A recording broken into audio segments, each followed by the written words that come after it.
marriage of Aisha. Right.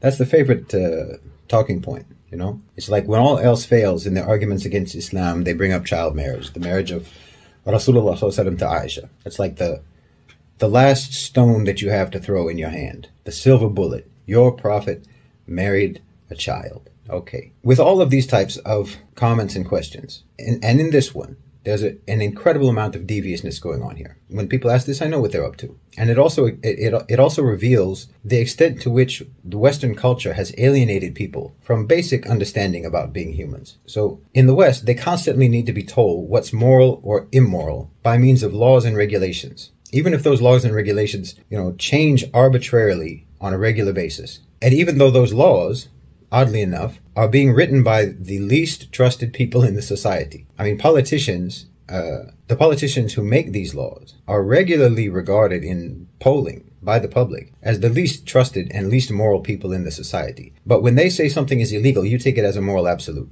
Illegal means immoral. And when they legalize something, it means it's morally fine. You take your fatwas on morality from your politicians, even though you don't trust them as far as you could throw them. But why would you do that? The reason you do that is because you trust yourself even less. You trust the politicians on morality more than you trust yourself. And you trust your neighbors even less than you trust yourself. You don't trust that you have enough moral sense to make the right decision on your own. So you defer to politicians in Washington who you yourself regard as criminals. You defer to them to tell you right from wrong. So because you don't have enough sense, or anyway, you don't have enough trust in your sense to, for example, evaluate the maturity level of young people, you said that everyone is a child until they turn 18. Means that someone could literally be just one day shy of their 18th birthday, but they're a child all the way up until midnight. And then poof, suddenly they're an adult when the clock strikes 12. Obviously, this doesn't make any sense to anyone, but you need a standard. You need a rule, because without it, you wouldn't trust your own common sense. This is a breakdown of moral reason in the West and of human understanding. And it shows that, in fact, you can't be trusted to do the right thing. You can't be trusted to make the distinction between who is a mature person and who is an immature person. Someone who is actually a vulnerable, inexperienced child from someone who is, a responsible person with full cognition and agency. Even though we all know that there are people who are younger than 18 who are more mature than some 30-year-olds. And there are some 30-year-olds who are less mature than teenagers. But okay, you need a standard. You need some help on that issue because apparently your own sense isn't sufficient.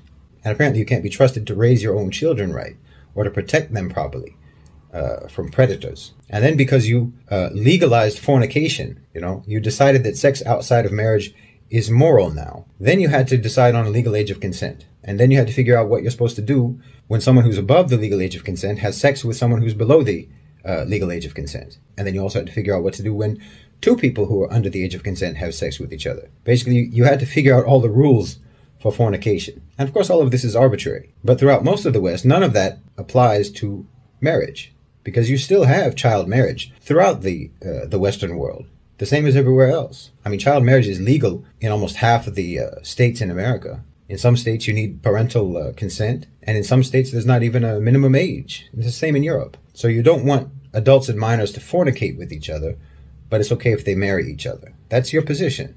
I mean, there's been about 500,000 marriages between adults and minors in the United States in just the last couple of decades. So basically, the age of consent, the legal age of adulthood, is only really relevant in terms of the legalities surrounding fornication, because you don't actually have an issue with child marriage. It's legal throughout, we can say, most of the West, or at least half or three-quarters of the West has no problem with child marriage.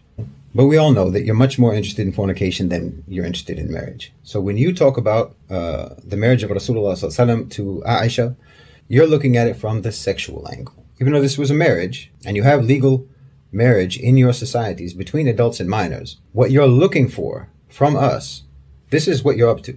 What you're looking for from us is a defense, a moral defense for sex between adults and minors. That's what you're trying to do. You're trying to trick us into normalizing pedophilia for you. Because when you bring up Aisha, you know that Muslims will jump to explain that she was menstruating. She was physically, biologically mature enough for intercourse. And we'll explain how this kind of a marriage was perfectly normal in traditional societies and has been historically all the way up until really the 20th century, and will provide you with all of the arguments that you need to make it okay for you to have sex with children. That's what you really want. That's why you talk about it. You're outsourcing the task of justifying pedophilia to the Muslims so that you can use those arguments to rationalize fornicating with children. That's all it can be. Because like I said, you have legal child marriages in the West. So you're just interested in the sex part. Because again, you have decided collectively that what used to only be allowed between married people should also be allowed between unmarried people. You decided that sex inside of marriage and outside of marriage are equally valid.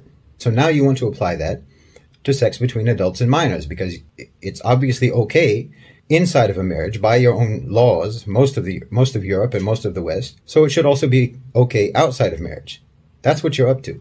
But no, sorry, we're not going to normalize pedophilia for you. We do not allow marriage between a mature person and an immature person. And maturity isn't exclusively physical or biological. Aisha was not comparable to anyone her age, not in her time period and not now. She was a remarkable human being. She was a remarkable person. She's what today you would call a prodigy. She was an exception in every conceivable way.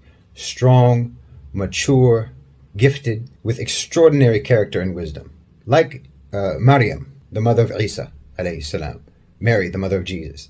She was an anomaly. Obviously, she was physically mature. She was menstruating when she married Rasulullah sallallahu alaihi wasallam, but she was also psychologically, emotionally, and intellectually mature. She's one of the greatest scholars and jurists in Islamic history. This was not an average human being. And beyond that, she was not marrying an average human being. And her parents weren't average. There is nothing in this scenario that applies to, some guy in the Netherlands who wants to have sex with a child.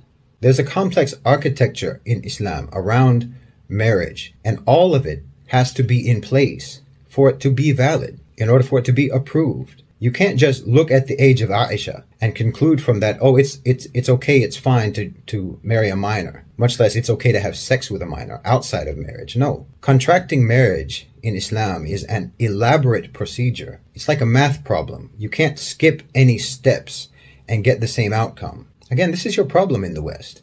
You want to take some things and then leave other things. You oversimplify, and in doing so, you skip over all of the requirements that make something valid, but you still want the thing to be valid. It doesn't work that way. And because you are so far removed from normal human understanding, you think that if something is allowed under very specific, very unique conditions, it means it's just allowed, period. No. No Muslim father is going to approve for his daughter to marry someone when she's not physically or emotionally or psychologically ready for that. Do you think we don't love our children? You can't come to a Muslim man and ask to marry his primary school age daughter by telling him that the Prophet married Aisha at that age. He'll beat you within an inch of your life. No, sorry.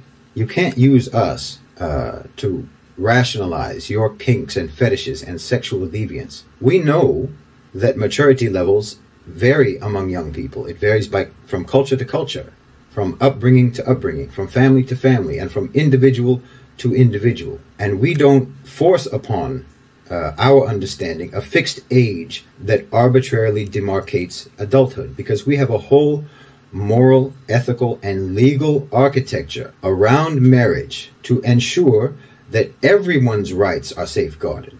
And as for sex outside of marriage, well, obviously that's not even an option in Islam. But none of this applies to you. None of this applies to your culture.